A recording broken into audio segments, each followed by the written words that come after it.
C'est très compliqué pour... Enfin, c'est de toute façon très compliqué de représenter une sexualité qui n'est pas la sienne. Enfin, objectivement, on peut le regretter, on peut fantasmer le contraire, on peut penser tout ce qu'on veut, mais globalement, si on regarde l'histoire du cinéma, et finalement on regarderait l'histoire de la littérature, ce serait à peu près la même chose.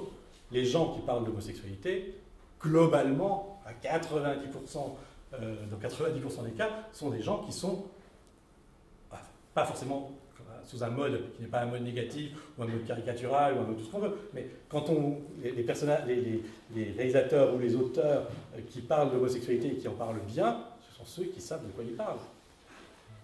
Et que il n'y a pas de... c'est Dominique Fernandez, le grand romancier et historien de l'art, qui le dit. Voilà, il le dit très clairement en parlant de la littérature. Les gens qui parlent d'homosexualité sont des homosexuels, pour la plupart d'entre eux. Et c'est un peu... c'est à la fois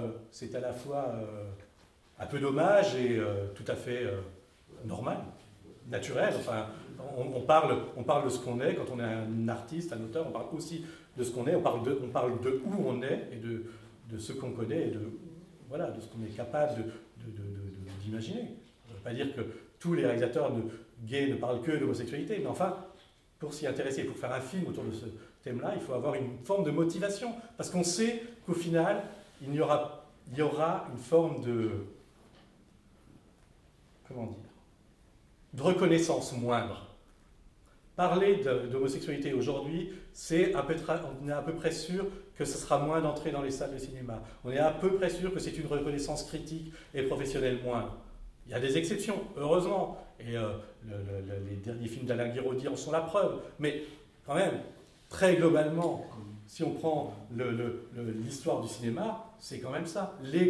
Combien de grands réalisateurs homosexuels qui n'ont parlé que d'homosexualité dans leur cinéma ne sont pas reconnus à leur juste valeur, simplement parce qu'on juge que c'est un sujet pas intéressant.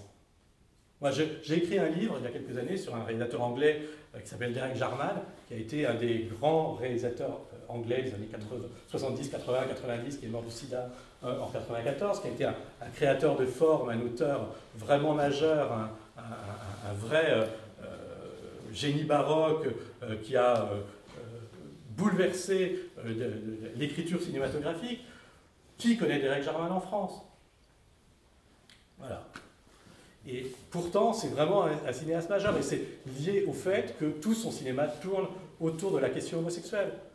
Que l'un des buts de son cinéma, c'était de réhomosexualiser l'histoire, c'est-à-dire de donner à des figures historiques ou à des périodes historiques dont la dimension homosexuelle avait été gommée dans les manuels officiels, de leur redonner la réalité de ce qu'était le Caravage, de ce qu'était le roi Édouard II en Angleterre, de ce que pouvaient être d'autres personnages ou d'autres moments historiques. Donc cette volonté-là, évidemment, elle est extrêmement dévalorisée. Enfin, elle apparaît comme dévalorisante de la part d'un certain establishment et du grand public. Donc il y a une forme oui, je pense qu'il y a une forme de risque quand même pour un réalisateur ou pour un auteur de se confronter à ce sujet-là, parce que je ne vais pas dire que c'est une assurance d'un succès, mais c'est en tout cas un frein au succès.